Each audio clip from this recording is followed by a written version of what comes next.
Assalamualaikum warahmatullahi wabarakatuh. Jumpa lagi dengan saya Mas Mut, masih di seputaran anxiety disorder, psikosomatis, dan dispepsia.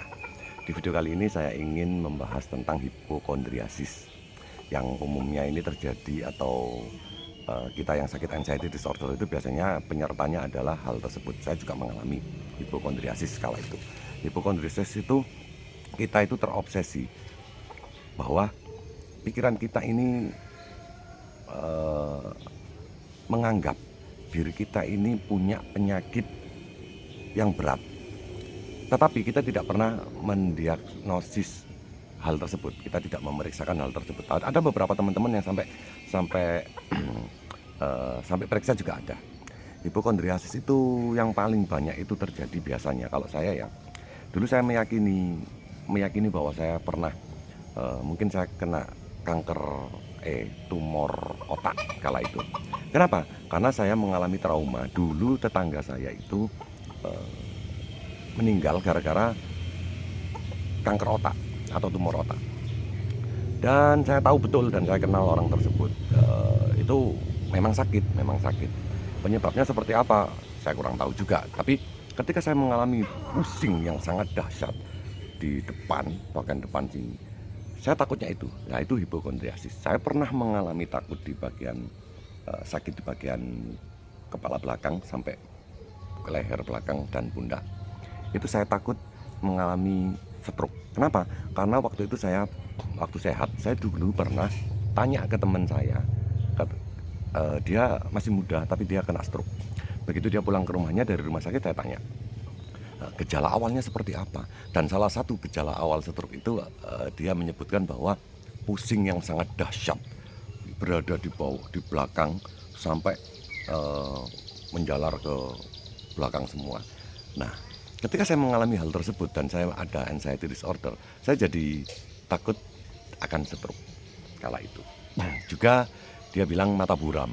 Nah, kita anxiety disorder itu kan matanya buram ya kalau kumat ya. Kalau lagi ngeblur gitu kan. Nah, itu termasuk saya takutkan di situ. Terus saya pernah BAB kemerahan. Saya takut kena kanker usus besar karena adik teman saya zaman dulu lagi-lagi itu meninggal gara-gara kanker usus besar. Kanker usus besar ya. Terus takutlah itu. Beberapa lama saya takut. Ada lagi kurang minum, pipisnya nggak lancar. Saya takut batu ginjal. Terus pinggang sakit, ini termasuk salah satunya, pinggang sakit. Itu saya takut batu ginjal. Lagi dada sakit. Nah, reflux naik ke atas, tembus dari depan ke belakang, padahal itu hanya gas lambung saja kan yang memenuhi tubuh. Nah, karena ada saudara saya meninggal gara-gara sakit jantung, jadi saya mengkaitkan sakit saya ini dengan apa yang sudah saya lihat. Intinya, hipokondriasis itu adalah pola pikir kita menganggap apa yang kita rasakan di dalam tubuh kita ini, kita mengkaitkan dengan apa yang kita tahu, apa yang kita traumakan, apa yang kita pernah kita takutkan, kita tidak mau terjadi di kita, tapi faktanya di depan mata kita pernah melihat atau berinteraksi dengan orang-orang yang sakit seperti itu. Dan itu terekam di otak, dan otak karena konslet memerintah yang salah, jadi kita berpikir kita mengalami hal yang sama dengan orang tersebut. Jadi menganggap seperti itu. Banyak kok, ada teman-teman yang EKG sampai 3 kali, ternyata jantungnya baik-baik saja.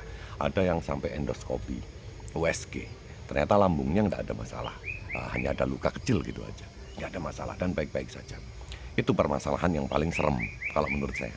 Saya hipokondriasis agak lama, meskipun saya anxiety sudah hilang. Kadang-kadang hipokondriasis itu ada ketika kita mengalami sensasi fisik, karena memang bermula dari sensasi fisik ya, hipokondriasis itu. Ketika yang kita rasakan adalah kepala, kita takut permasalahan ada, kita punya penyakit di kepala. Ketika yang kita rasakan di perut, kita merasakan ada di perut. Ketika di jantung juga kita merasakan di jantung. Ketika paru-paru, nafasnya pendek-pendek, dan kita menganggap itu adalah sakit paru-paru. Itu paling serem dan durasinya cukup lama ya daripada sosial fobia ya. Kalau sosial fobia itu cara mengatasinya kan gampang ya dan mudah ya. Hanya kita lawan selesai. Tapi kalau hipokondriasis yang takut akan kita mengalami sakit yang parah. Itu agak lama saya. Dan percayalah, penyakit jantung, penyakit batu ginjal, penyakit paru-paru, kecuali TBC, penyakit tumor, kanker, itu tidak menular. Ketika sampean pernah melihat ada orang sakit seperti itu tidak akan terjadi ke sampean. Karena penyakit tersebut tidaklah menular dan kematian pun tidak menular. Ketika sampean mendengarkan ada berita kematian di musola-musola terdekat daerah sampean, terus sampean berpikir sampean akan mengikuti mati juga, itu beda lagi, itu bukan hipokondriasis.